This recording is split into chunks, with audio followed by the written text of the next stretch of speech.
يضلل فلا هادي له وأشهد أن لا إله إلا الله وحده لا شريك له وأشهد أن محمدا عبده ورسوله يا أيها الذين آمنوا اتقوا الله حق تقاته ولا تموتن إلا وأنتم مسلمون يا أيها الناس اتقوا ربكم الذي خلقكم من نفس واحدة وخلق منها زوجها وبث منهما رجالا كثيرا ونساء واتقوا الله الذي تساءلون به والأرحام إن الله كان عليكم رقيبا يا أيها الذين آمنوا اتقوا الله وقولوا قولا سديدا يصلح لكم أعمالكم ويغفر لكم ذنوبكم ومن يطع الله ورسوله فقد فاز فوزا عظيما أما بعد فإن خير الحديث كتاب الله وخير الهدي هدي محمد صلى الله عليه وسلم وشر الأمور محدثاتها وكل محدثة بدعة وكل بدعة ضلالة وكل ضلالة في النار أعوذ بالله من الشيطان الرجيم بسم الله الرحمن الرحيم واعبد ربك حتى يأتيك اليقين محترم حاضرین جمعہ، دینی و ملی بھائیوں، بزرگوں اور دوستوں، پردہ نشین ماں اور بہنوں، رمضان کے مبارک مہینے کے بعد یہ پہلا جمعہ ہے جو آج ہم اور آپ ادا کر رہے ہیں۔ رمضان کا مہینہ بڑا بابرکت مہینہ ہے۔ اس پورے مہینے میں ہم نے مختلف نیکی کے کام کیے، ہم نے روزے رکھے، 15 گھنٹے 16 گھنٹے ہم نے بھوک اور پیاس کی تکلیف کو برداشت کیا، ہم نے قیام اللیل کا اہتمام کیا، ہم نے تراویح کی نماز پڑھی، 1.5 گھنٹے 2 گھنٹے تک ہم نے کھڑے ہو کر کے اللہ کی بارگاہ میں ہم نے قیام اللیل کا اور تراویح کا ہم نے فریضہ تراویح کا ہم نے عمل انجام دیا۔ پھر آخری عشرے کی طاق راتوں میں ہم نے راتوں میں جاگ کر کے اللہ کی عبادت کی، ہم نے قرآن کی تلاوت بھی ایک بڑی تعداد میں کی۔ ہمیں سے جو لوگ صاحب حیثیت تھے انہوں نے اپنے مال کی زکات بھی نکالی، ہم نے صدقہ فطر بھی ادا کیا۔ سوال یہ ہے کہ نیکی کے اتنے سارے کام کرنے کے بعد کیا اب ہمیں اطمینان سے بیٹھ جانا چاہیے کہ ہم نے تو جنت پکی کر لی؟ ہم نے اتنی مشقتوں والا مہینہ گزار کر کے کمپلیٹ کر لیا، ہم نے طاق راتوں میں جاگ کر کے شب قدر کو تلاش کر لیا، کیا ہمیں یہ سوچ کر کے اطمینان سے بیٹھ جانا چاہیے؟ نہیں۔ ایک مومن نیک عمل کرنے کے بعد اس بات کی فکر کرتا ہے، اس بات کی چنتا کرتا ہے، اس بات کی ٹینشن لیتا ہے کہ اس کی نیکی اللہ کی بارگاہ میں قبول ہوئی یا نہیں۔ اس نے جو تراویح پڑھی، اس نے جو روزے رکھے، اس نے جو تلاوت کی، اس نے جو طاق راتوں میں جو جاگ کر کے عبادت کی، یہ عبادتیں اللہ کی بارگاہ میں قبول ہوئی کہ نہیں ہوئی، اس بات کی وہ ٹینشن لیتا ہے۔ اسی لیے ہمارے سلف صالحین سال کے 6 مہینے عبادت کرتے تھے کہ اے اللہ تو ہمیں اتنی زندگی دے دے، اتنی مہلت دے دے کہ ہمیں رمضان کا مہینہ مل جائے۔ اور جب انہیں رمضان کا مہینہ مل جاتا تھا اور اس میں وہ خوب عبادت کرتے تھے تو باقی کے 6 مہینے وہ یہ دعا کرتے تھے کہ اے اللہ ہم نے جو رمضان میں عبادتیں کی ہیں تو ان کو قبول کر لے۔ قرآن مجید کا 18واں پارہ اٹھائیے میرے بھائی۔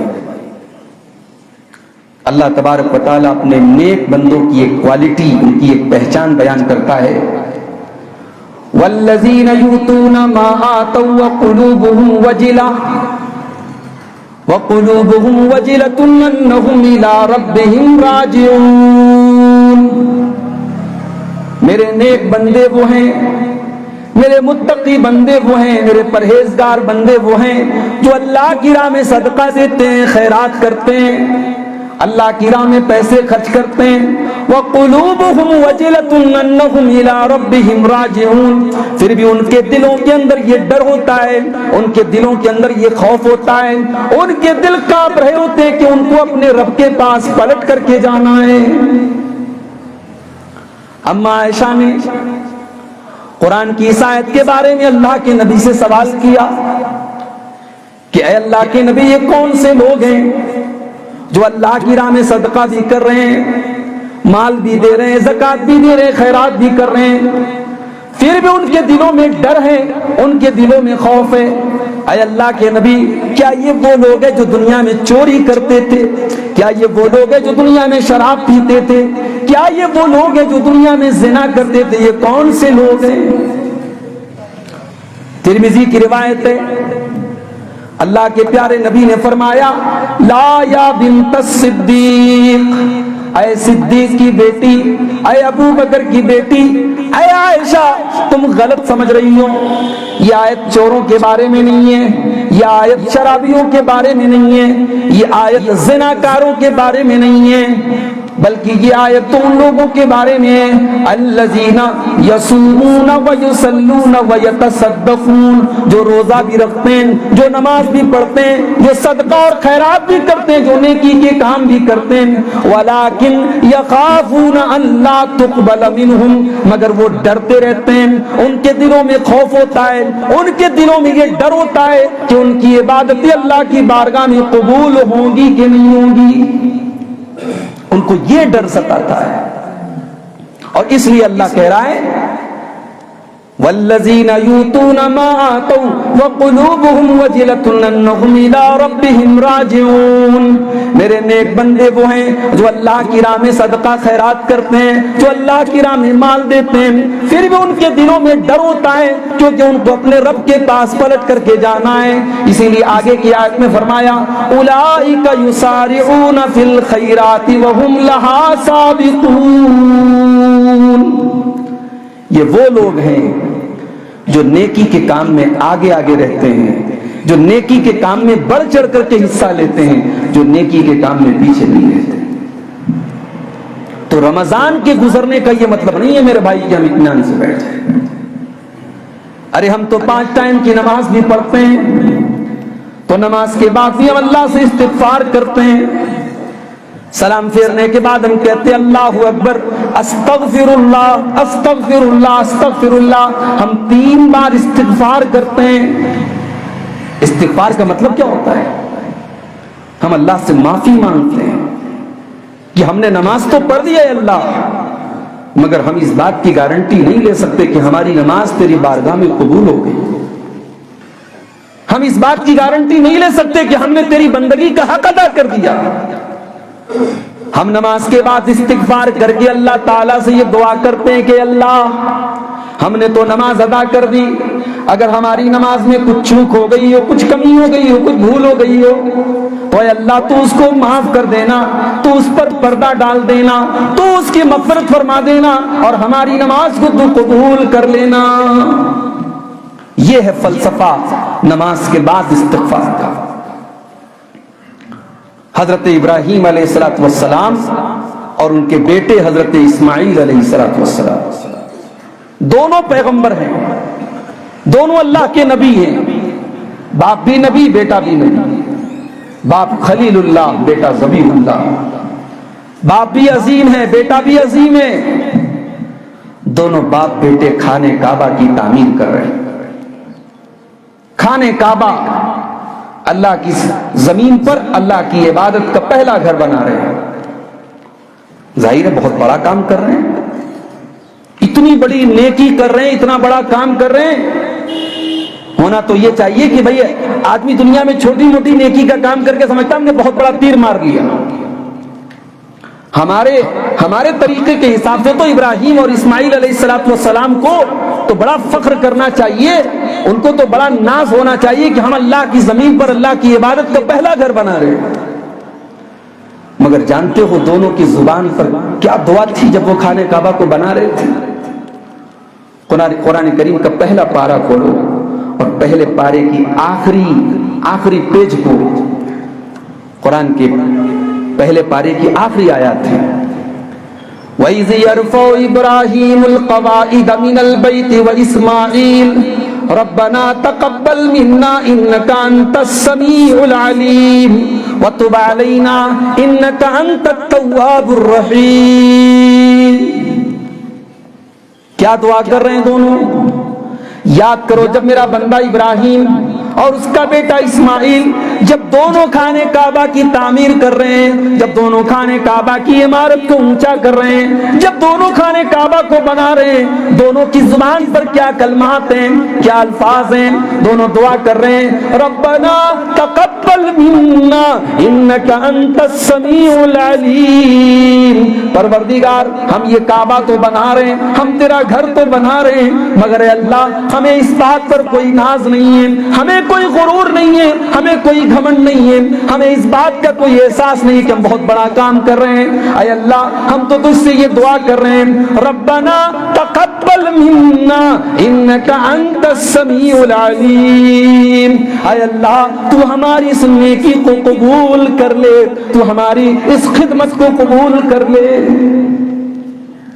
یہ ہوتا ہے ایک مومن کا طریقہ. وہ نیکی کر کے نیکی کی قبولیت کی فکر کرتا ہے, اس کو یہ فکر ہوتی ہے میری نیکی اللہ کی بارگاہ میں قبول کیسے ہوگی.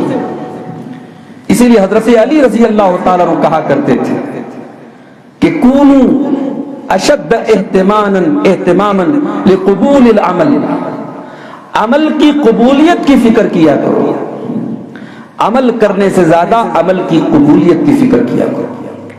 جب بھی کوئی عمل کرو, کوئی نیکی کرو, تو اس بات کی فکر کرو, اس بات کی کوشش کرو کہ میرا عمل اللہ کا قبول ہو جائے.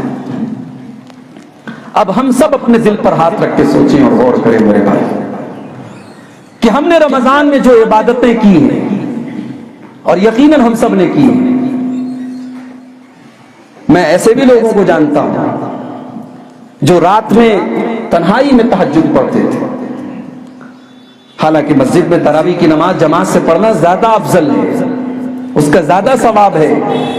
اللہ کے نبی صلی اللہ علیہ وسلم کی حدیث ہے کہ جو امام کے ساتھ قیام اللیل کرے گا اس کو پوری رات قیام کا ثواب ملے گا. کتب لہ قیام لیلۃ, اس کو پوری رات تہجد پڑھنے کا ثواب ملے گا. مگر اللہ کے کچھ بندے ایسے بھی ہوتے ہیں, ان کو یہ لگتا ہے کہ میں جماعت کے ساتھ اگر پڑھوں گا تو شاید اللہ تعالیٰ کے ساتھ جو ایک پرائیویسی ہونی چاہیے, جو ایک تنہائی میں جو کیفیت دل کی ہوتی ہے, وہ شاید مسجد میں نہ بن پائے.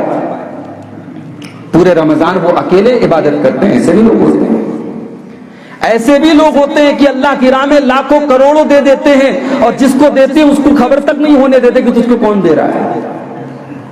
تو نیکی کرنے والے تو بہت کچھ کرتے ہیں.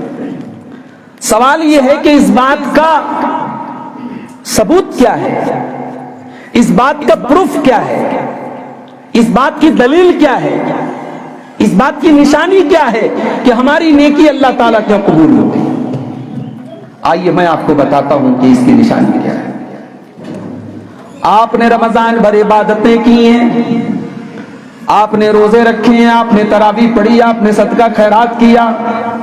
اگر رمضان کے بعد بھی آپ کے اندر نیکی کرنے کا جذبہ ہے, اگر آپ مسجد سے دور نہیں ہوئے, ٹھیک ہے رمضان میں ایک ماحول ہوتا ہے, اس ماحول کی وجہ سے بھی انسان بہت ساری نیکیاں کرتا ہے.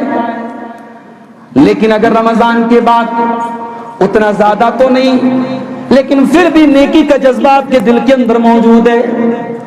رمضان میں آپ قرآن کی تلاوت کرتے تھے، ایک ایک دن میں آپ نے 10 پارے پڑھ لیے، 5 پارے پڑھ لیے، لیکن رمضان کے بعد بھی آپ نے تلاوت کو نہیں چھوڑا۔ آپ آدھا ہی پارا، ایک ہی پارا روزانہ قرآن پڑھ رہے ہیں۔ رمضان میں آپ نے رات میں 11 رکعت تراویح کی نماز پڑھی تھی، رمضان کے بعد بھی رات میں آپ 11 رکعت نہ صحیح 8 رکعت نہ صحیح، آپ نے 2 رکعت 4 رکعت 6 رکعت ہی اٹھ کر کے آپ نے پڑھ لی۔ رمضان میں آپ نے 5 ٹائم کی نماز پابندی سے جماعت کے ساتھ ادا کی، رمضان کے بعد بھی نماز کا وہ جذبہ اور شوق آپ کے اندر موجود تھا۔ رمضان کے اندر آپ نے اپنے آپ کو گناہوں سے بچا کے رکھا۔ وہ جذبہ اگر آپ کے اندر رمضان کے بعد بھی باقی رہ گیا تو یہ اس بات کی علامت ہے میرے بھائیوں کہ آپ کی رمضان کی نیکیاں اللہ تعالیٰ کیا قبول ہو رہی ہیں۔ اس لیے کہ اللہ تعالیٰ جس کی نیکی کو قبول کرتا ہے، جس کے عمل کو قبول کرتا ہے، اسے اور زیادہ نیکیوں کی توفیق دیتا ہے، اسے اللہ تعالیٰ مزید نیکیوں کی توفیق دیتا ہے، اور جس کے عمل کو اللہ تعالیٰ قبول نہیں کرتا اس سے نیکیوں کی توفیق کو چھین لیا جاتا ہے۔ ابھی ہمارے پاس ایک تصویر آئی تھی واٹس ایپ پر، عید والے دن ہمارے، میں اتر پردیش کا رہنے والا ہوں، بنارس کا شاید آپ کو معلوم بھی ہو، ہمارے اتر پردیش کے ایک شہر کی تصویر آئی۔ عید والے دن ہمارے مسلم نوجوانوں کی تعداد سینما ہال کے باہر اتنی بڑی تعداد میں فلمیں دیکھنے گئے تھے، ان کی ایک تصویر آئی تھی ہمارے پاس۔ یہ ہے وہ مسلمان جو رمضان میں تراویح پڑھ رہے تھے، جو طاق راتوں میں تہجد پڑھ رہے تھے، جو اللہ کی بارگاہ میں دعائیں کر رہے تھے، جو 16 گھنٹے بھوکے اور پیاسے رہ کر روزہ رکھ رہے تھے، اور عید والے دن انہوں نے سب سے پہلے جا کر کے سینما ہال میں انہوں نے جا کر کے فلمیں دیکھی ہیں، اور ان کی جو بھیڑ تھی، ان کا جو کراؤڈ تھا، اس کراؤڈ کی تصویر ہمارے پاس آئی۔ ایسا کیوں ہے میرے بھائی؟ جس اللہ سے ہم رمضان میں ڈرا کرتے تھے، جس اللہ کے خوف سے ہم پانی کا ایک قطرہ بھی اپنے حلق میں نہیں ڈالتے تھے، صبح 4 بجے ہم نے سحری کی ہے، شام کو 7 بجے افطار کر رہے ہیں، 15 گھنٹے ہم بھوکے پیاسے رہ رہے ہیں، گھر کے اندر بیٹھے ہوئے ہیں، سامنے فریج کے اندر ٹھنڈا پانی رکھا ہوا ہے، کیلے اور انار اور سیب بھی رکھے ہوئے ہیں، کمرے کے اندر کوئی اور تیسرا بھی نہیں ہے۔ اگر ہم 1-2 پھل کھا بھی لیں اور 2-4 گھونٹ پانی پی لیں، کون دیکھنے جاتا ہے؟ وہ کون سی طاقت تھی جو اس گرمی کے موسم میں اور پیاس کے عالم میں بھی آپ کو پانی پینے نہیں دیتی تھی، آپ کو کھانا کھانے نہیں دیتی تھی؟ وہ اللہ کا ڈر تھا، وہ اللہ کا تقویٰ تھا۔ میرے پیارے ساتھیوں، وہ اللہ کا تقویٰ رمضان کے بعد کہاں غائب ہو گیا؟ جس اللہ کے ڈر سے اپنے رمضان کے مہینے میں اپنے آپ کو حلال چیزوں سے روک کے رکھا تھا، جائز چیزوں سے روک کے رکھا تھا، اس اللہ کا ڈر شوال میں کیوں ختم ہو گیا؟ وہ عید کا چاند دیکھنے کے بعد کیوں ختم ہو گیا؟ کل تک تو ہم حلال سے بچا کرتے تھے، آج حرام سے بھی نہیں بچ پا رہے ہیں۔ کل تک تو اپنی زبان کو ہم حلال چیزوں سے بھی اللہ کے حکم سے روکا کرتے تھے، آج حرام چیزوں سے بھی نہیں روک رہے ہیں۔ کیوں؟ کیا رمضان میں ہمارا رب کوئی اور تھا اور شوال میں ہمارا رب نعوذ باللہ چینج ہو گیا، ہم نے کسی اور کو اپنا رب مان لیا؟ نہیں میرے بھائی، ہم جس اللہ کو اپنا رب مانتے ہیں وہ رمضان میں بھی ہمارا رب تھا، وہ شوال میں بھی ہمارا رب ہے، اور وہ سال کے 12 مہینے اور زندگی کی ہر پل وہ ہمارا رب ہے، اور ہم اسی کو اپنا رب مانتے ہیں۔ جس جہنم کے ڈر سے ہم نے رمضان کے روزے میں کوئی گڑبڑی نہیں کی، جس جنت کو پانے کے لیے ہم نے 2-2 گھنٹے کھڑے ہو کر کے تراویح کی نماز پڑھی، وہ جنت آج بھی موجود ہے، شوال کے مہینے میں بھی موجود ہے، اور وہ جہنم کی آگ آج بھی اتنی ہی خطرناک ہے جتنی رمضان کے مہینے میں خطرناک ہے۔ اگر ہم نے رمضان میں اپنا طریقہ کچھ اور رکھا ہے اور رمضان کے بعد کچھ اور رکھا ہے، اس کا مطلب یہ ہوا کہ ہم اللہ کو رمضان میں تو اپنا رب مانتے ہیں، باقی مہینوں میں اپنا رب نہیں مانتے۔ ایک بہت بڑے تابعی گزرے ہیں، امام بشر الحافی، شاید آپ نے نام نہ سنا ہو. بہت سارے تابعین ہیں. ہم لوگ چونکہ پڑھتے نہیں نا، تو واٹس ایپ اور فیس بک اور انسٹاگرام سے ہمارے نوجوانوں کو فرصت ہی نہیں. صحابہ کون تھے، تابعین کون تھے، ہمارے سلف صالحین کون تھے، ان کے بارے میں جاننے کا ٹائم کہاں ہے بھائی. ہمیں چیٹنگ کرنے سے فرصت ملے گی، ہمیں انسٹاگرام چلانے سے فرصت ملے گی، ہمیں فلمی گانے سننے سے فرصت ملے گی، تب تو ہم پڑھیں گے اور جانیں گے. امام بشر الحافی بہت بڑے تابعی تھے. ان سے کسی نے کہا کہ کچھ لوگ ایسے ہوتے ہیں جو رمضان میں تو بہت عبادت کرتے ہیں، لیکن رمضان کے بعد عبادت کے معاملے میں بالکل زیرو ہو جاتے ہیں، عبادت کے معاملے میں بالکل پیچھے ہو جاتے ہیں. کہاں تو تراویح پڑھ رہے تھے پابندی سے، کہاں پانچوں ٹائم بھی ان کی شکل نظر نہیں آ رہی ہے. کہاں تو مسجد کی انتظامیہ بیچاری پریشان تھی، مسجد کے باہر میٹ بچھائی جا رہی ہے، اوپر انتظام کیا جا رہا ہے، سیکنڈ فلور سے تھرڈ فلور کیا جا رہا ہے، مسجدوں کی توسیع کی جا رہی ہے. اور کہاں رمضان کے بعد یہ حال ہے کہ وہ شاعر کہتا ہے نا، مسجدیں مرثیہ خواں ہے کہ نمازی نہ رہے. مسجد تو بنا لی شب بھر میں ایمان کی حرارت والوں نے، من اپنا پرانا پاپی تھا برسوں میں نمازی بن نہ سکا. مسجدیں خالی ہو گئی، قرآن لپیٹ کر کے رکھ دیے گئے، اللہ کا ذکر کرنا لوگ بھول گئے. اب آنکھوں کا بھی زنا ہو رہا ہے، ہاتھوں کا زنا ہو رہا ہے، اور حقیقت میں زنا ہو رہا ہے. اب گناہوں کا بازار گرم ہے اور نیکیوں کا بازار ٹھنڈا ہے. کیوں؟ امام بشر الحافی سے پوچھا گیا ایسا کیوں ہے، ایسا کون لوگ کرتے ہیں؟ تو انہوں نے جواب دیا، بئس القوم لا يعرفون اللہ الا فی رمضان. کہ بڑے برے ہیں وہ لوگ، بڑے برے ہیں وہ لوگ جو اللہ کو صرف ایک مہینے کے لیے پہچانتے ہیں. جس اللہ کو ہم مانتے ہیں وہ اللہ ایک مہینے کے لیے نہیں، 12 مہینے ہمارا رب ہے. اس اللہ کا ڈر 12 مہینے ہمارے دل میں ہونا چاہیے. ایسا نہیں ہے کہ رمضان میں ہم کوئی گڑبڑ کام کریں گے تو اللہ پکڑے گا اور شوال میں کریں گے تو نہیں پکڑے گا. اللہ تو ہمارے بیڈ روم میں اندھیرے میں کیے جانے والے کاموں کو بھی جانتا ہے. جہاں دنیا میں کوئی نیٹ ورک نہیں پکڑتا وہاں اللہ کا نیٹ ورک موجود ہے. جانتے ہو اللہ کا نیٹ ورک کتنا اسٹرانگ ہے؟ میں یو پی کا سم لے کر کے آپ کے کشمیر میں آیا، یہاں سم نہیں کام کر رہا ہے میرا. پتہ لگا یہ سیکیورٹی کا میٹر ہے، یہاں باہر کا سم کام نہیں کرتا ہے، پری پیڈ سم نہیں کام کرتا، یہاں کا سم کام کرے گا. دنیا والوں نے اپنے اپنے نیٹ ورک کا کوریج بنایا ہے. ایک ملک کا نیٹ ورک دوسرے ملک کی بارڈر کے پاس کام نہیں کرتا ہے، وہاں پہ انہوں نے ایسا سسٹم لگا کے رکھا ہے کہ ہر نیٹ ورک جو ہے وہاں فیل ہو جائے گا. مگر اللہ تبارک و تعالی کا نیٹ ورک کائنات میں ہر جگہ موجود ہے. میرے دنیا کے کسی کونے میں چلے جاؤ، آپ اللہ کی نظر سے نہیں بچ سکتے، آپ اللہ کی قدرت سے نہیں بچ سکتے. جانتے ہو اللہ کا نیٹ ورک کتنا اسٹرانگ ہے؟ قرآن کریم میں حضرت لقمان، اللہ کے ایک نیک بندے تھے حضرت لقمان، ان کا واقعہ اللہ نے بیان کیا کہ حضرت لقمان اپنے بچے کو کچھ نصیحت کر رہے تھے. آج تو ہمارا ایک مسئلہ یہ بھی ہے، ہم لوگ اتنے بزی ہو چکے ہیں کہ ہمارے پاس اپنے بچوں کی تربیت کے لیے ٹائم نہیں ہے.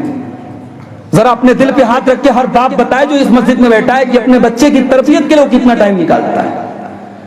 تربیت کا مطلب یہ نہیں کہ آپ نے کسی اچھے اسکول میں ایڈمیشن کرا دیا، معاف کیجئے گا، یہ تعلیم ہو رہی ہے. اسکول میں آپ کا بچہ پڑھ رہا ہے، تربیت نہیں ہو رہی. تربیت تو یہ ہوتی ہے کہ اللہ کے پیارے نبی کھانا کھا رہے ہیں اور ایک بچہ آپ کے ساتھ بیٹھا ہوا ہے اور بچہ بائیں ہاتھ سے کھانا کھا رہا ہے اور بچہ اپنے سامنے سے نہیں بلکہ پورے پلیٹ میں ہاتھ گھما گھما کے کھانا کھا رہا ہے. اللہ کے نبی بڑے پیار سے اس بچے سے کہتے ہیں، بیٹا بسم اللہ پڑھ کے کھانا کھاؤ، داہنے ہاتھ سے کھانا کھاؤ اور اپنے سامنے سے کھانا کھاؤ، پوری پلیٹ میں ہاتھ مت گھماؤ. اس کو کہتے ہیں تربیت. اللہ کے نبی مسجد میں بیٹھے ہوئے ہیں، صدقہ کی کھجور آ کے رکھی ہے. اللہ کے نبی صلی اللہ علیہ وسلم کے نواسے حضرت حسن رضی اللہ تعالیٰ عنہ 5 سال کے معصوم بچے مسجد میں کھیل رہے تھے. کھیلتے کھیلتے صدقہ کی کھجور رکھی ہے، بچے کو کیا پتا وہ کھجور مدینہ کے اندر کھجور لوگ بہت کھاتے تھے، آج بھی کھاتے ہیں۔ اس نے بچے نے کھجور اٹھائی، حضرت حسن نے کھجور اٹھائی، منہ میں ڈال لی۔ اللہ کے نبی اگر چاہتے تو کھجور کو نکال کے پھینک دیتے، مگر یہ تربیت نہ ہوتی۔ نبی نے بچے سے کہا، اپنے نواسے سے کہا، ککھن ککھن، بیٹا اس کھجور کو تو منہ سے نکال دے، تھوک دے۔ اما شعرت انا لا ناکل الصدقہ، کیا تو نہیں جانتا کہ ہم صدقہ نہیں کھاتے؟ تو میرا نواسا ہے، تو میرے اہل بیت کا ایک فرد ہے، تو میرے گھرانے کا ایک فرد ہے، اور میرے بچے، ہمارے اوپر صدقہ حرام ہے، ہم صدقہ نہیں کھاتے۔ میرے بچے تو اس کھجور کو منہ سے نکال دے۔ 5 سال کے بچے کو اللہ کے نبی بتا رہے ہیں حلال کیا ہے، حرام کیا ہے، جائز کیا ہے، ناجائز کیا ہے، کیا کھانا چاہیے، کیا نہیں کھانا چاہیے۔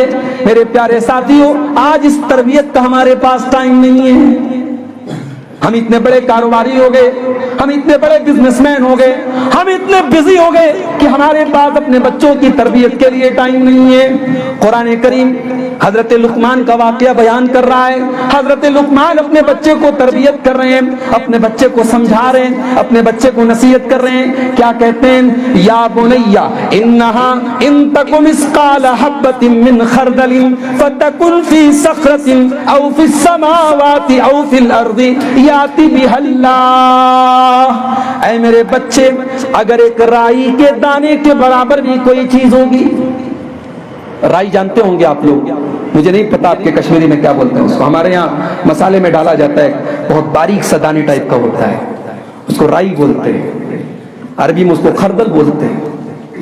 حضرت لقمان اپنے بچے سے کہتے ہیں اگر ایک رائی کے دانے کے برابر بھی کوئی چیز ہوگی، یعنی اسمال نہیں، اسمالر نہیں، اسمالسٹ اگر کوئی چیز ہوگی، دنیا کی سب سے چھوٹی کوئی چیز ہوگی، کسی چٹان کے اندر ہوگی، آسمانوں پر کہیں ہوگی، زمین پر کہیں ہوگی، کائنات کے کسی کونے میں ہوگی، یاتی بھی اللہ تعالیٰ اس رائی کے دانے کے برابر کی چیز کو بھی سامنے لے آئے گا۔ ان اللہ لطیف خبیر، اللہ تعالیٰ تو باریک سے باریک چیز کی خبر رکھنے والا ہے۔ اس اللہ کا نیٹ ورک اتنا اسٹرانگ ہے میرے بھائی۔ ہم رمضان میں اس اللہ سے ڈریں اور شوال میں نہ ڈریں۔ رمضان کی زندگی ہماری الگ ہو اور رمضان کے بعد کی زندگی بالکل الگ ہو، یہ تو بڑی گڑبڑ بات ہے میرے بھائی۔ بندے مومن کی زندگی اللہ کی ملکیت ہے۔ ہماری زندگی ہماری پراپرٹی نہیں ہے بھائی، ہماری زندگی اللہ کی پراپرٹی ہے۔ یہ زندگی نہ ہمارے مانگنے سے ہم کو ملی ہے، نہ ہمارے چاہنے سے رکے گی۔ جس دن اللہ چاہے گا دل کی دھڑکن بند ہو جائے گی، جس دن اللہ چاہے گا سانسوں کی ڈور ٹوٹ جائے گی۔ یہ زندگی اللہ نے دی ہے اور لینے والا بھی اللہ ہے۔ اسی لیے جب کوئی انتقال کرتا ہے، کوئی مرتا ہے، تو ہم کیا پڑھتے ہیں؟ انا للہ و انا الیہ راجعون۔ ہم سب اللہ کے ہیں، we are the property of Allah. ہم اللہ کی پراپرٹی ہیں، اللہ کی ملکیت ہیں، ہمارا مالک اللہ ہے۔ اور ظاہر ہے کہ جب کوئی چیز کسی کی ملکیت ہوتی ہے تو مالک جیسے چاہتا ہے اس چیز کے اندر تصرف کر سکتا ہے۔ اللہ جب چاہتا ہے ہماری زندگی کو لے سکتا ہے۔ اسی لیے کسی کی موت پر ہمیں کسی اعتراض کا حق حاصل نہیں ہے۔ ہم مرنے کے بعد یہی اعلان کرتے ہیں انا للہ و انا الیہ راجعون۔ تو مومن کی تو پوری زندگی اللہ کی رضا کے لیے ہونی چاہیے میرے بھائی۔ مومن کے 12 مہینوں میں 1 مہینہ اللہ کے لیے اور 11 مہینے شیطان کے لیے، یہ نہیں ہونا چاہیے۔ مومن کی زندگی کیسی ہونی چاہیے؟ قل ان صلاتی و نسکی و محیای و مماتی للہ رب العالمین۔ اے نبی آپ اعلان کر دیجئے میری نماز بھی اللہ کے لیے، میری قربانی بھی اللہ کے لیے، میرا جینا بھی اللہ کے لیے، میرا مرنا بھی اللہ کے لیے۔ مومن کی زندگی اللہ کو راضی کرنے کے لیے ہونی چاہیے۔ مومن کی زندگی ایسی نہیں ہونی چاہیے کہ آج تو ایمان ہے اور کل کفر ہے۔ ایمان پر اسٹیبلٹی ہونی چاہیے، ایمان پر کنسسٹنسی ہونی چاہیے، ایمان پر آدمی ہمیشہ برقرار رہے، اسی کو استقامت کہتے ہیں۔ اسی کو استقامت کہتے ہیں کہ آدمی ایمان کے اوپر، اللہ کے دین کے اوپر، اللہ کی شریعت کے اوپر مرتے دم تک قائم رہے۔ اسی لیے اللہ نے قرآن میں اپنے نبی سے کہا وَاعْبُدْ رَبَّكَ حَتَّى يَأْتِيَكَ الْيَقِينُ، اے میرے نبی آپ اپنے رب کی عبادت کیجئے یہاں تک کہ آپ کے اوپر موت آ جائے، موت آنے تک، زندگی کی آخری سانس تک اپنے رب کی عبادت کیجئے۔ اللہ نے یہ نہیں کہا کہ شوال کا چاند دیکھنے تک اللہ کی عبادت کرو، اللہ نے یہ نہیں کہا کہ رمضان کا مہینہ ختم ہونے تک اللہ کی عبادت کرو، اللہ نے کہا وَاعْبُدْ رَبَّكَ حَتَّى يَأْتِيَكَ الْيَقِينُ، اپنے رب کی عبادت کرو یہاں تک کہ موت آ جائے۔ میرے بھائیوں، آپ ایک ایسی سرزمین پر رہتے ہیں جس کے بارے میں کسی شاعر نے کہا تھا اگر فردوس بر روئے زمین است ہمی استو ہمی استو ہمی است، اگر دنیا میں کہیں فردوس ہے، اگر دنیا میں کہیں جنت ہے تو یہی ہے یہی ہے یہی ہے۔ کشمیر جسے فردوس بری کہا جاتا ہے، جسے دنیا کی جنت کہا جاتا ہے، جسے دیکھنے کے لیے دنیا بھر سے لوگ آتے ہیں، آپ اس سرزمین سے تعلق رکھتے ہیں۔ مگر آپ ایک بات یاد رکھیے میرے بھائی، اللہ نے آپ کو بہت ساری نعمتوں سے نوازا ہے جو نعمتیں دوسروں کو حاصل نہیں۔ مئی کے اور جون کے مہینے میں جب ہندوستان کے دوسرے علاقوں میں لوگ لو سے مر رہے ہوتے ہیں، لوگ گرمی سے بے حال ہو رہے ہوتے ہیں، لوگ پریشان ہوتے ہیں پسینے سے، آپ کے اس خطے میں، آپ کے اس علاقے میں اللہ تعالیٰ نے بہترین موسم آپ کو عطا کیا ہوتا ہے، بہترین آب و ہوا آپ کو ملی ہوتی ہے، آپ کو گرمی نہیں ملتی، آپ کو تمازت نہیں ہوتی، آپ کو دھوپ اور لو کی وہ شدت نہیں ملتی جس سے لوگ پورے ہندوستان میں نہیں پوری دنیا میں پریشان ہوتے ہیں۔ اور ظاہر ہے اللہ جس کو جتنی نعمتوں سے نوازے گا اتنی ہی اللہ تعالیٰ کیا اس کی نعمتوں کے بارے میں پوچھ تاچھ ہوگی۔ اللہ کے نبی ایک دن گھر سے نکلتے ہیں اور بھوکے اور پیاسے ہیں، آپ بھوکے پیاسے ہیں، کئی دن سے کھانا نہیں کھایا ہے آپ نے۔ حضرت ابو بکر بھی گھر سے نکلے، اللہ کے نبی نے دیکھا، کہا ابو بکر کیا بات ہے؟ کہا اللہ کے نبی بھوک سے بے حال ہو کر کے گھر سے نکلا۔ نبی نے فرمایا اللہ کی قسم اے ابو بکر جس چیز نے تمہیں نکالا ہے اسی چیز نے مجھ کو گھر سے نکالا ہے۔ تھوڑی دیر کے بعد حضرت عمر آئے، ان کا بھی چہرہ بھوک سے نڈھال ہے۔ اللہ کے نبی نے پوچھا عمر کس لیے گھر سے نکلے ہو؟ کہا یا رسول اللہ بھوک نے گھر سے نکلنے پر مجبور کیا ہے۔ تینوں بزرگ ہستیاں اللہ کے نبی اور آپ کے دونوں یار، دونوں بہترین ساتھی ابو بکر اور عمر، یہ تینوں لوگ ایک انصاری صحابی کے گھر پہنچے۔ انصاری صحابی کے لیے سرپرائز تھا، دنیا کی تین معزز ہستیاں، تین آنریبل پرسنالٹیز میرے گھر میں مہمان کے طور پر آئی ہیں۔ انصاری صحابی باغ ہو گئے، انہوں نے کہا اللہ کے نبی آج میرے گھر میں رونق آئی ہے، میرے گھر میں بہار آئی ہے۔ انہوں نے جلدی سے کھجوروں کی ایک ٹوکری انہوں نے لا کے رکھ لی۔ اس کے بعد کہنے لگے اللہ کے رسول میں جا رہا ہوں بکری ذبح کرنے کے لیے۔ اللہ کے نبی نے کہا ٹھیک ہے بکری ذبح کرو، لیکن ایسی کوئی بکری مت ذبح کرنا جو دودھارو ہو، جو دودھ دیتی ہو، ایسی بکری مت ذبح کرنا۔ صحابی نے بکری ذبح کی، گوشت بہترین گوشت بنا کے لائے۔ اللہ کے نبی اور آپ کے دونوں صحابی کھجور کھا رہے ہیں، گوشت کھا رہے ہیں، بہترین پانی پی رہے ہیں۔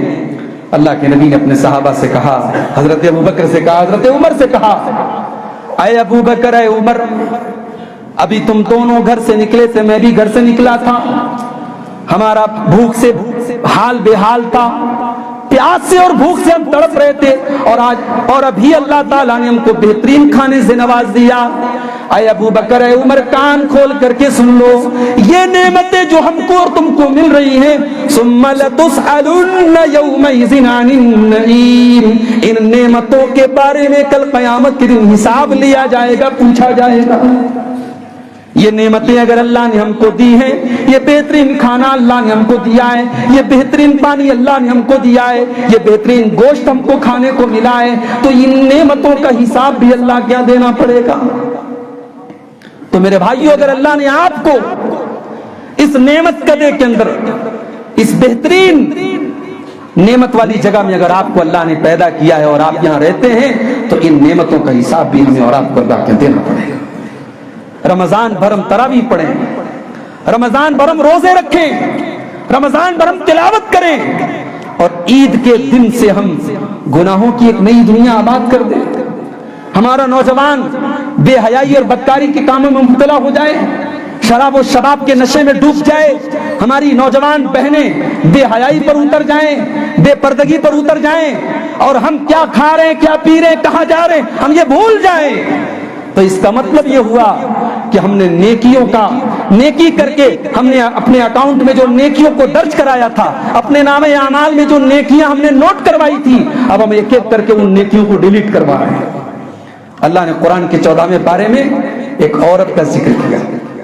اللہ نے فرمایا وَلَا تَكُونُوا كَالَّتِي نَقَضَتْ غَزْلَهَا مِن بَعْدِ قُوَّةٍ أَنْكَاثًا، میرے بندو تم اس عورت کی طرح نہ ہو جانا جس نے بڑی محنت سے دھاگے کو تیار کیا تھا، جس نے بڑی محنت سے سوت کو تیار کیا تھا، اور جب دھاگا تیار ہو گیا، جب سوت تیار ہو گیا، جب کاٹن تیار ہو گیا، تو اس نے اپنے ہاتھوں سے ان کو کاٹنا شروع کر دیا۔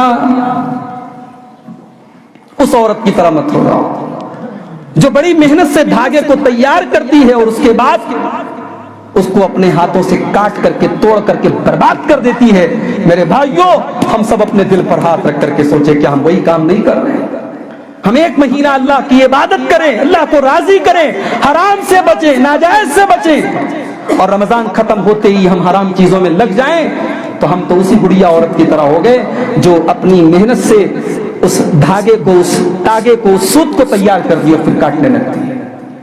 پیچھے شاید کچھ لوگ کھڑے ہیں، پریشان ہیں، آپ لوگ تھوڑا سا آگے آ جائیں تاکہ پیچھے آنے والوں کو دقت نہ ہو، پریشانی نہ ہو۔ تھوڑی سی گنجائش بنا لیں، اتنی ہی جگہ لے کر کے بیٹھے جتنی جگہ میں آپ آرام سے بیٹھ سکتے ہو، پیچھے آنے والوں کو بھی تھوڑی جگہ مل جائے گا۔ تو ایسا نہیں ہونا چاہیے میرے بھائی۔ اگر ہم استقامت والا ایمان اپنے اندر پیدا کریں، استقامت کا مطلب سمجھتے ہیں؟ استقامت کا مطلب اگر سمجھنا ہے تو کوئی حضرت سمیہ سے پوچھے۔ سمیہ کہتے کہ عورت بڑی کمزور ہوتی ہے، عورت بڑی ایموشنل ہوتی ہے، عورت بڑی جذباتی ہوتی ہے۔ میں کہتا ہوں کہ اگر عورت ایمان والی ہو، عورت سمیہ کے جیسی ہو، تو بڑے بڑے مرد اس کا مقابلہ نہیں کر سکتے۔ سمیہ نے جان دے دی، سمیہ شہید ہو گئی، اللہ کو پیاری ہو گئی، مگر اس نے اپنے ایمان سے کمپرومائز نہیں کیا، اپنے دین سے سمجھوتا نہیں کیا، اپنی توحید سے سمجھوتا نہیں کیا۔ ابو جہل نے بڑی بے دردی سے مارا سمیہ کو، مگر سمیہ کو ایمان سے پھیر نہیں سکا، سمیہ کو توحید سے پھیر نہیں سکا۔ اس کو کہتے ہیں استقامت، اس کو کہتے ہیں دین کے اوپر اسٹیبلٹی، دین کے اوپر مضبوطی سے قائم رہنا۔ استقامت کا مطلب اگر سمجھنا ہو تو حضرت بلال سے سمجھو۔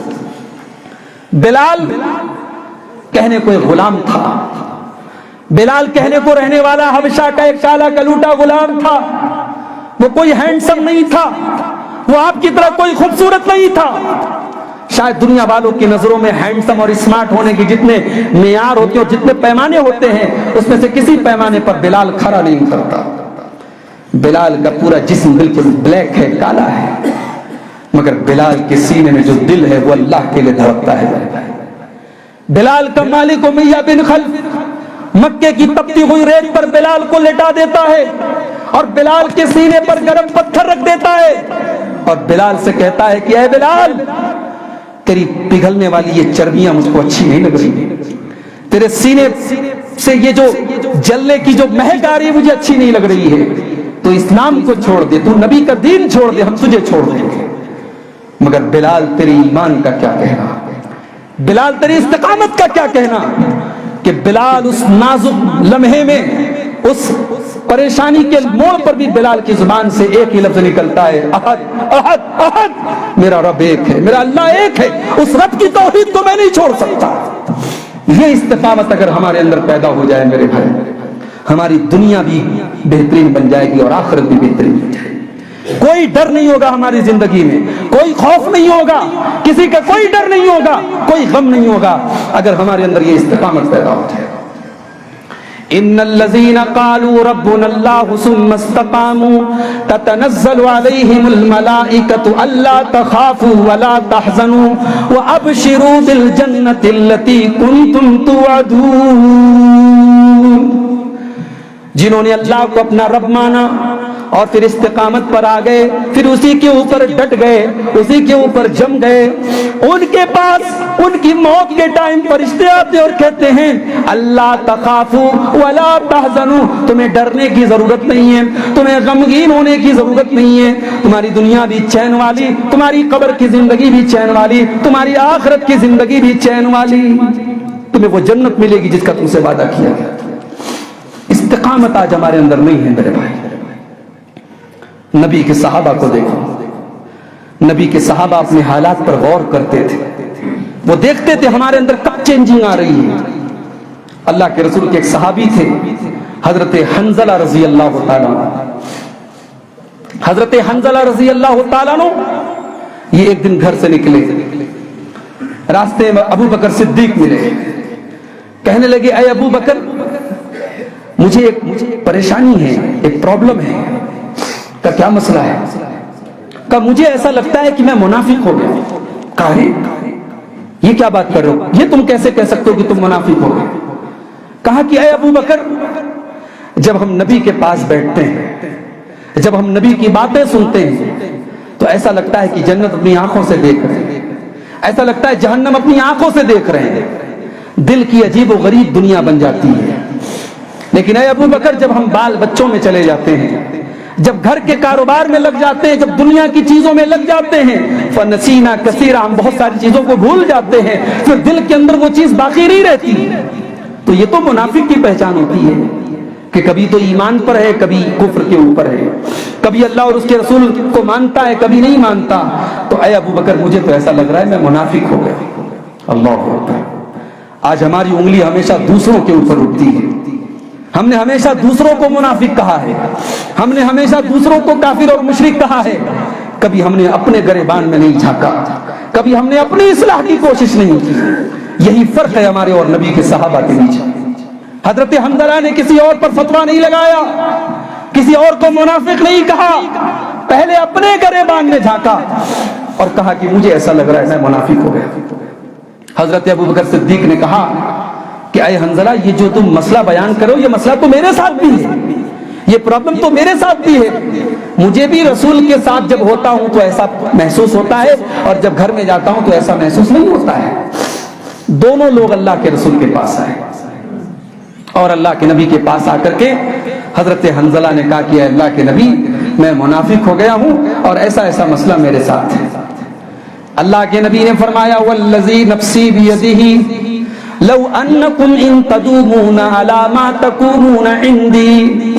اے حنظلہ اللہ کی قسم جس کے ہاتھ میں میری جان ہے, اگر تم میرے پاس جس حال میں رہتے ہو اگر ہمیشہ اسی حال میں رہو گے لصافحتکم الملائکہ, تو تم اتنے بڑے متقی بن جاؤ گے, اتنے بڑے پرہیزگار بن جاؤ گے کہ فرشتے تم سے مصافحہ کریں گے, تمہارے بستروں پر آ کر کے تم سے مصافحہ کریں گے, تمہارے راستوں میں آ کر کے تم سے مصافحہ کریں گے. لیکن یہ ممکن نہیں ہے اے حنظلہ, یہ ممکن نہیں ہے. ولیکن ساعتن و ساعتن, کبھی انسان دین کے اوپر بہت زیادہ چلتا ہے, کبھی اطاعت کے کاموں کا بہت زیادہ جذبہ ہوتا ہے اور کبھی اتنا جذبہ نہیں ہوتا ہے. یہ کوئی پریشانی کی بات نہیں ہے. حضرت حنظلہ رضی اللہ عنہ ان کا یہ واقعہ صحیح مسلم کے اندر موجود ہے میرے بھائی. یہ واقعہ ہم کو بتا رہا ہے کہ ہر انسان کو یہ فکر ہونی چاہیے کہ وہ کل کیا تھا اور آج کیا ہے. ہم سب اپنے دل پر ہاتھ رکھ کے سوچیں اور غور کریں کہ کیا ہمارا جو حال رمضان میں تھا کیا آج کی ڈیٹ میں ہمارا وہی حال ہے؟ نہیں ہے. نہ ہماری نظر کا وہ حال ہے, نہ ہمارے جسموں کا وہ حال ہے, نہ ہمارے ہاتھ اور پیر کا وہ حال ہے, نہ ہمارے دل کا وہ حال ہے. سب سے امپورٹنٹ چیز تو انسان کا دل ہے. انسان کا جو دل ہے وہ اللہ تبارک و تعالیٰ, اس کا کنٹرول اللہ کے ہاتھ میں ہے. دل کا مالک اللہ ہے. دل اگر آپ کا صحیح نہیں ہے تو آپ برباد ہو جائیں گے میرے بھائی. اسی لیے اللہ کے نبی دعائیں کیا کرتے تھے, یا مقلب القلوب ثبت قلبی علی دینک, اے دلوں کے پھیرنے والے میرے دل کو تو اپنے دین کے اوپر جما دے, اپنے دین کے اوپر تو ثابت قدم کر دے. اے دلوں کو کنٹرول کرنے والے، اے دلوں کو پلٹنے والے، میرے دل کو اپنے دین کی طرف تو پھیر دے، اپنے دین کے اوپر تو جما دے۔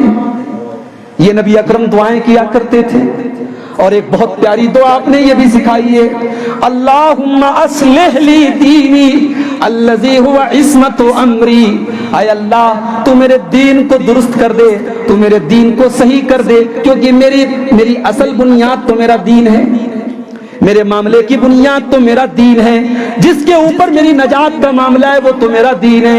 وَأَصْلِحْ لِي دُنْيَايَ الَّتِي فِيهَا مَعَاشِي، اور اے اللہ تو میری دنیا کو بھی درست کر دے، تو میری دنیا کو بھی ٹھیک کر دے، کیونکہ زندگی تو دنیا میں گزارنا ہے، دین کو بھی ٹھیک کر دے، دنیا کو بھی ٹھیک کر دے۔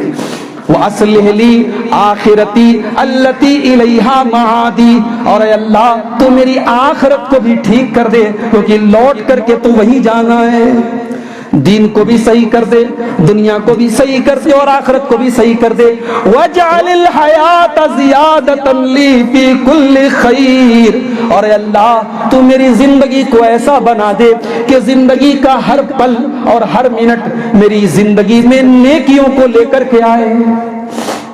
آپ کی زندگی کا ہر پل آپ کو اللہ سے قریب کرے، آپ کی زندگی میں اور نیکی کی چیزیں آئیں، تب تو آپ کی زندگی اچھی ہے۔ اور زندگی کا 24 گھنٹہ گزر گیا اور آپ نے کوئی نیکی کا کام نہیں کیا، آپ نے اللہ کو راضی کرنے والا کوئی کام نہیں کیا، تو پھر آپ نے زندگی کا وہ دن ویسٹ کر دیا، وہ دن بیکار کر دیا۔ وَجَعَلِ الْحَيَاةَ زِيَادَةً لِّي فِي كُلِّ خَيْرٍ، اے اللہ تو میری زندگی کو ایسا بنا دے کہ میری زندگی کا ہر دن میری زندگی میں بھلائیوں کا اضافہ کرے۔ وَجَعَلِ الْمَوْتَ رَاحَةً لِّي مِن كُلِّ شَرٍ، اور اے اللہ تو موت کو ہر شر سے راحت کا ذریعہ بنا دے، موت کو تو ایسا بنا دے کہ جس دن مجھے موت آئے ہر شر سے اور ہر پریشانی سے مجھے راحت مل جائے۔ یہ پیارے نبی کی دعا ہے، بڑی جامع دعا ہے، بڑی بہترین دعا ہے۔ اس دعا کے اندر پورا ایک فلسفہ ہے، پوری ایک فلسفی ہے، ایک مومن کا زندگی کے متعلق کیا نظریہ ہونا چاہیے وہ اس دعا کے اندر موجود ہے۔ میرے بھائیوں، رمضان ختم ہوا ہے، اسلام نہیں ختم ہوا ہے۔ ہم رمضان سے نکلے ہیں، اسلام سے نہیں نکلے ہیں۔ رمضانی مت بنو، ربانی بنو۔ وہ مسلمان مت بنو جو 1 مہینہ تو مسجدوں کو آباد کرتا ہے اور 11 مہینے مسجدوں سے دور رہتا ہے۔ وہ مسلمان مت بنو جو 1 مہینہ تو اللہ کی راہ میں صدقہ اور خیرات خوب کرتا ہے اور باقی کے 11 مہینے مال کی محبت میں اتنا گرفتار ہوتا ہے کہ کبھی اللہ کی راہ میں کچھ دینے کا اسے خیال بھی نہیں آتا۔ وہ مسلمان مت بنو جو 1 مہینہ تو حلال چیزوں سے بھی اپنے آپ کو بچاتا ہے، 14 گھنٹے 15 گھنٹے بھوکے رہتا ہے، اور باقی کے 11 مہینے اپنی نظروں کی حفاظت نہیں کرتا، اپنے ہاتھوں کی حفاظت نہیں کرتا، اپنے آپ کو گناہوں سے نہیں بچاتا ہے۔ میرے بھائیوں، ربانی بنو، اللہ والے بنو، رمضانی مت بنو۔ اور آخر میں ایک بات یہ بھی کہنا چاہوں گا، رمضان کہنے کو تو 1 مہینہ تھا، کہنے کو تو 1 مہینہ تھا، جیسے باقی کے 11 مہینے ویسے رمضان بھی 1 مہینہ ہے، مگر اگر آپ غور کریں گے تو رمضان اپنے آپ میں پورا ایک اسکول تھا، رمضان پورا ایک مدرسہ تھا، ایک ٹریننگ انسٹیٹیوٹ تھا، اور رمضان نے ہمیں بہت کچھ سکھایا ہے۔ میرے بھائی، رمضان نے ہمیں ایک سبق یہ بھی دیا ہے کہ تقویٰ کس کو کہتے ہیں۔ رمضان نے سب سے بڑا سبق ہم کو دیا کہ تقویٰ کس کو کہتے ہیں۔ تقویٰ کا مطلب ہوتا ہے اللہ کا ڈر، اللہ کا خوف، اور اللہ کا ایسا ڈر جو اللہ کی نافرمانی سے انسان کو بچائے۔ انسان کھانا اور پانی کو اپنی آنکھوں سے دیکھ رہا ہے، اس کا دل مچل رہا ہے، پیاس سے تڑپ رہا ہے، بھوک سے تڑپ رہا ہے، مگر کھانے اور پانی کو ہاتھ نہیں لگاتا۔ اس کے دل میں شہوت مچلتی ہے، اس کی بیوی اس کے گھر میں موجود ہے، مگر بیوی کے قریب نہیں جاتا ہے۔ یہی چیز ہے جس کو تقویٰ کہا جاتا ہے۔ رمضان ہمیں یہ درس دیتا ہے کہ ٹھیک ہے شیطان بہت اسٹرانگ ہے، ٹھیک ہے شیطان کی چالیں بڑی مضبوط ہیں، ٹھیک ہے شیطان نے ہمیں اور آپ کو گمراہ کرنے کے لیے بہت سارے جال بنا کے رکھے ہیں، مگر آپ کے پاس اگر تقویٰ کا ہتھیار ہے، اگر آپ کے پاس اللہ کا ڈر ہے، تو شیطان کا کوئی وار کام نہیں کرے گا اور شیطان کی ہر چال ناکام ہو جائے گی۔ رمضان نے ہمیں اور آپ کو ایک سبق یہ بھی دیا کہ دین محنت کا نام ہے، دین مشقت کا نام ہے، دین آرام سے بیٹھنے کا نام نہیں ہے۔ اگر موقع پڑے تو اپنا ٹائم قربان کرنے کا نام دین ہے، اگر وقت آئے تو اپنی جان و مال قربان کرنے کا نام دین ہے، اگر وقت آئے تو اپنی انرجی خرچ کرنے کا نام دین ہے، اگر ضرورت پڑے تو دنیا کی ساری نعمتوں کو دین کے لیے قربان کر دیا جائے، دین اس کا نام ہے۔ آپ نے رمضان میں صرف بھوک اور پیاس کو قربان کیا ہے، وہ بھی 24 گھنٹے نہیں، صرف 15 گھنٹے جو روزے کا ڈیوریشن ہے، جو روزے کا ٹائم ہے، اتنے ٹائم آپ نے لذتوں کو قربان کیا ہے، آپ نے کھانا قربان کیا، آپ نے پانی قربان کیا۔ رمضان نے ہمیں سکھایا کہ دین قربانی کا نام ہے۔ اور ایک بات بتاؤں، رمضان نے ایک سبق ہم کو یہ بھی دیا کہ دین کے اندر بھی ایک لذت ہوتی ہے۔ بھائی 15 گھنٹے اگر ہم کو کوئی ایسے کہے، ہمارا کوئی بڑا دوست ہے، بڑا قریبی ہے، وہ ہم سے کہے صاحب تم صبح کچھ کھا لیے ہو، اب رات میں کھانا، دوپہر میں کچھ مت کھانا، 15 گھنٹے تم بھوکے رہنا، ہم اپنے دوست کی بات نہیں مانیں گے۔ لیکن اللہ کے حکم پر ہم نے روزہ رکھا اور پھر اس روزے کی ایک لذت کو، اس کا ایک ٹیسٹ ہم نے محسوس کیا۔ ایمان کی بھی ایک لذت ہوتی ہے میرے بھائی، رمضان نے ہم کو یہ سکھایا کہ ایمان کی لذت کو محسوس کرو۔ اور یہاں میں اللہ کے نبی کی وہ حدیث آپ کو دہرانا چاہتا ہوں آپ کے سامنے۔ اللہ کے نبی نے فرمایا ثلاث من کن فیہ وجد بہن حلاوۃ الایمان، 3 چیزیں اپنے اندر پیدا کر لو، تم ایمان کی مٹھاس کو پالو گے، تم ایمان کی لذت کو پالو گے۔ 3 چیزیں تمہارے اندر اگر پیدا ہو جائیں تو تم ایمان کی مٹھاس کو پالو گے۔ نمبر 1 ان یکون اللہ ورسولہ احب الیہ مما سواہما، کہ تم اللہ اور اس کے رسول سے اتنی محبت کرو، اتنی محبت کرو کہ اتنی کسی اور سے نہ کرو۔ سب سے بڑھ کر کے اللہ اور اس کے رسول کی محبت پیدا ہو جائے دل میں تو وہ دل ایمان کی لذت کو چکھے گا۔ دوسری چیز وَأَن يُحِبَّ الْمَرْءَ لَا يُحِبُّهُ إِلَّا لِلَّهِ، تم کسی مسلمان سے، کسی مومن سے، کسی موحد سے، کسی قرآن و حدیث پر چلنے والے سے محبت کرو، اس کی خوبصورتی کی وجہ سے نہیں، اس کے پیسے کی وجہ سے نہیں، اس کے بزنس اور کاروبار کی وجہ سے نہیں، اس کے شاندار مکان کی وجہ سے نہیں، اس سے صرف اللہ کے لیے محبت کرو، اللہ کے دین کے لیے محبت کرو۔ اگر یہ چیز تمہارے اندر پیدا ہو جائے تو تم ایمان کی مٹھاس کو پالو گے۔ اور تیسری چیز وَأَن يَكْرَهَ أَن يَعُودَ فِي الْكُفْرِ كَمَا يَكْرَهُ أَن يُقْذَفَ فِي النَّارِ، تم اسلام میں آنے کے بعد، تم دین کے اندر آنے کے بعد اب دوبارہ کفر کی طرف جانے کو اتنا ہی ناپسند کرو جتنا آگ میں ڈالے جانے کو ناپسند کرتے ہو۔ جتنا تمہیں اس بات سے نفرت ہے کہ تمہیں آگ میں جلا دیا جائے اور ڈال دیا جائے، اتنی ہی نفرت اسلام میں آنے کے بعد تمہیں کفر سے ہونی چاہیے۔ تمہیں تمہارے دل میں کبھی یہ خیال بھی نہ آئے کہ تمہیں اسلام لانے کے بعد دوبارہ کفر کے راستے کی طرف جانا پڑے۔ رمضان نے ہمیں یہ سبق بھی دیا ہے میرے بھائی، رمضان نے ہمیں اور آپ کو یہ سبق بھی سکھایا کہ اسلام اجتماعیت کا نام ہے، اسلام دوسروں کے کام آنے کا نام ہے، اسلام بے سہاروں کو سہارا دینے کا نام ہے۔ رمضان کا مہینہ تھا، آپ نے روزے دار کو افطار کرایا۔ کیا مقصد تھا اس افطار کرانے کا؟ بھئی پیسہ آپ کا لگ رہا ہے، رقم آپ کی خرچ ہو رہی ہے، مگر آپ نے کسی روزے دار کو افطار کرایا، اتنا بڑا ثواب آپ کو ملے گا۔ اللہ کے پیارے نبی فرماتے ہیں جو کسی روزے دار کو افطار کرائے گا، من فطر صائما کان لہ مثل اجر فاعلہ، جتنا روزہ رکھنے والے کو ثواب ملتا ہے اتنا ہی آپ کو بھی ثواب ملے گا، اس کے ثواب میں کوئی کمی نہیں ہوگی۔ ہم میں سے بہت سارے لوگوں نے افطار کرایا ہوگا روزے داروں کو۔ ہم نے عید کے دن، عید کی نماز کے لیے نکلنے سے پہلے ہم نے صدقہ فطر ادا کیا۔ صدقہ فطر کا مقصد بھی یہی تھا کہ عید کے دن جب ہم بہترین کھانا کھا رہے ہوں، ہمارے غریب بھائیوں کے گھر میں بھی کھانا بننا چاہیے، ایسا نہ ہو کہ ہم تو کھانا کھائیں اور دوسرے بھوکے رہیں۔ اسلام خود غرضی کا دین نہیں ہے، اسلام سیلفشنس کا دین نہیں ہے، اسلام سوارتھی ہونے کا دین نہیں ہے، اسلام صرف اپنے فائدے اور اپنی غرض کا دین نہیں ہے، اسلام دوسروں کے کام آنے کا دین ہے، اسلام دوسروں کی مدد کرنے کا دین ہے، اسلام دوسروں کی تکلیف کو محسوس کرنے کا دین ہے۔ اور اسی لیے روزے کا حکم صرف غریب کو رکھنے کا حکم نہیں ہے، روزہ غریب کو بھی رکھنا ہے، امیر کو بھی رکھنا ہے، جو کروڑ پتی ہے، ارب پتی ہے، جس کے گھر میں بہترین کھانا بنتا ہے, جو ہوٹل میں کھانا کھانے جاتا ہے تو ہزاروں کا کھانا کھا کر کے آدھا کھانا کھاتا ہے, آدھا ڈسٹ بین میں ڈال دیتا ہے, اس امیر آدمی کو بھی روزہ رکھنا ہے. جب وہ 15 گھنٹے 16 گھنٹے بھوکے رہے گا تو اسے احساس ہوگا کہ بھوک کس چیز کا نام ہے. اسے احساس ہوگا کہ میں تو اللہ کے حکم پر بھوکا اور پیاسا ہوں. کتنے اللہ کے بندے ہیں جو بیچارے مجبور ہیں, ان کے پاس کھانے کو کچھ نہیں ہے, ان کے بچوں کے پاس کچھ نہیں ہے, وہ مجبوری میں بھوکے رہتے ہیں. ان مجبوروں کی بھوک کا احساس رمضان کا یہ روزہ ہمیں اور آپ کو کراتا ہے. اور ایک آخری چیز میرے بھائیوں, رمضان کب آیا اور کب ختم ہو گیا احساس نہیں.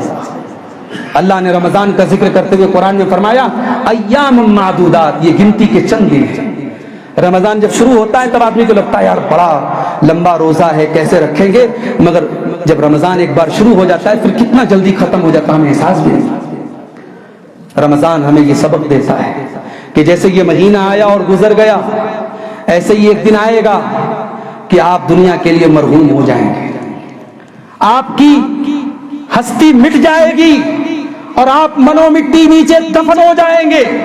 آپ نے بڑا بہترین مکان بنوایا تھا, لیکن آپ قبر کے اندر ایک تنگ اور تاریک کوٹری میں چلے جائیں گے.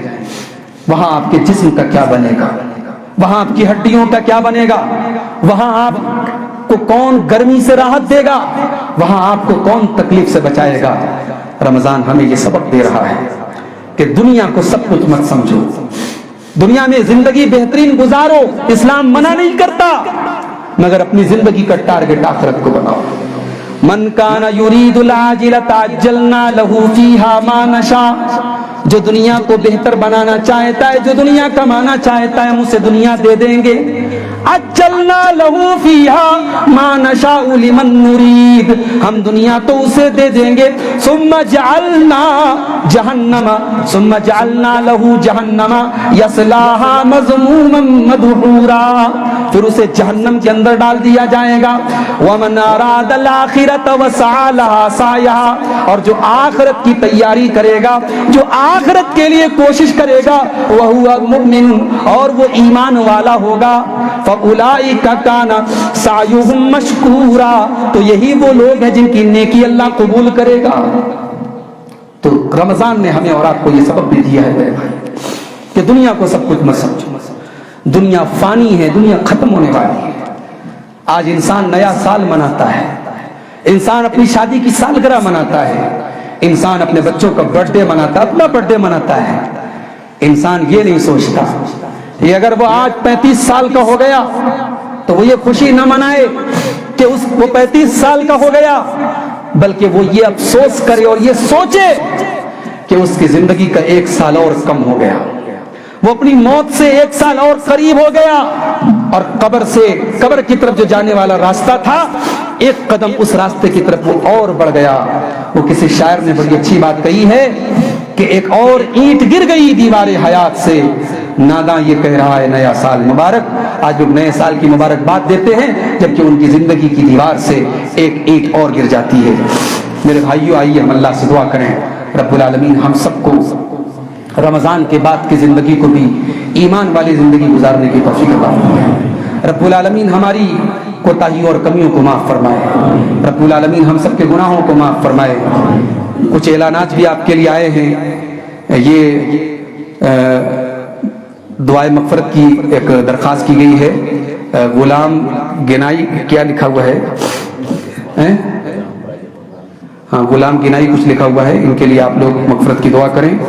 اور ایک اور اعلان یہ آیا ہے کہ ایک بندہ مومن نے اس مسجد میں ایک گولڈن بینگل, ایک سونے کی چوڑی بطور نذرانہ پیش کیا ہے. اللہ تعالیٰ ان کی اولاد کو اور ان کو اللہ تعالیٰ ایمان پر قائم رکھے اور ان کے صدقے کو قبول کرے. ایک اور صاحب نے جائے نماز پیش کی ہے مسجد کے لیے, ان کے مرحوم والد غلام قادر بانی کے لیے مغفرت کی دعا کریں. اللہ ان کے والد کی مغفرت فرمائے اور ان کے اس عطیے کو ان کے والد کی نجات کا ذریعہ بنائے. آپ سب سے بھی یہ اپیل ہے کہ یہ اللہ کا گھر ہے, مسجد ہے, اس میں مختلف ضروریات ہوتی ہیں. آپ جمعہ کے دن آتے ہیں, اس مسجد کے لیے آپ بڑھ چڑھ کر کے تعاون کریں. ظاہر ہے کہ اللہ کے گھر کے لیے آپ کا جو بھی تعاون ہے, جو بھی عطیہ ہے, وہ آخرت میں آپ کے کام آئے گا اور آپ کے گناہوں کی مغفرت کا ذریعہ بنے گا. اللہ ہم سب کو اس کی توفیق عطا فرمائے. اللہ ہماری کمیوں اور کوتاہیوں کو معاف فرمائے. جو ہم میں بیمار ہیں اللہ ان کو شفاء کاملہ عطا فرمائے. جو روزی روٹی سے پریشان ہیں اللہ ان کے کاروبار میں برکت نصیب فرمائے. جن کے بچے اور جن کی اولاد نافرمان ہے اور اپنے والدین کو تکلیف دے رہی ہے اللہ ان کی اولاد کو ہدایت دے. اور جو اپنے والدین کی خدمت نہیں کر رہے ہیں اللہ ان کو اپنے والدین کی خدمت کی توفیق عطا فرمائے. رب العالمین ہمیں 12 مہینے والا نمازی بنا دے. اللہ زندگی کی آخری سانس تک اپنی عبادت کرنے والا بنا دے. اللہ زندگی کی آخری سانس تک ایمان پر قائم رکھے. اللہ ہمیں اپنی نعمتوں کی قدر کرنے اور ان کا شکر ادا کرنے کی توفیق عطا فرمائے. رب العالمین ہم سب کی حفاظت فرمائے, ہماری بستی کی حفاظت فرمائے. اللہ ہمیں امن چین اور سکون اور راحت نصیب فرمائے. اللہ دنیا اور آخرت ہر جگہ ہمیں امن اور سکون کے ساتھ رکھے. اللہ ہمارے تمام اہل اسلام بھائیوں کی جان اور مال کی حفاظت فرمائے. اللہ ہماری مسجدوں کی حفاظت کرے. اللہ ہمارے دینی اداروں اور ہمارے علماء کی حفاظت کرے. اللہ ہماری صفوں میں اتحاد پیدا فرما دے. اللہ ہمارے دلوں میں ایک دوسرے کی الفت اور محبت پیدا فرما دے. اللہ ہمارے دلوں سے کینہ اور کپٹ کو نکال دے. اللہ ہمیں شرک و بدعت سے بچائے. اللہ ہمارے خرافات ہمیں ہر قسم کی خرافات سے اللہ محفوظ رکھے. پچھلے 4 دن پہلے ایک بیمار عورت کی موت واقع ہو گئی ہے. ان کا نام نہیں اس پہ درج ہے. اللہ ان کی بھی مغفرت فرمائے. اللہ ہمارے تمام مرحومین جو دنیا سے ایمان اور توحید پر گئے اللہ ان سب کی مغفرت فرمائے. ان کی قبر کی منزل کو آسان فرمائے. اور اللہ ہم سب کو زندگی کی آخری سانس تک ایمان پر قائم رکھے اور ایمان پر ہم سب کا خاتمہ ہو. آمین. وآخر دعوانا ان الحمد للہ رب العالمین.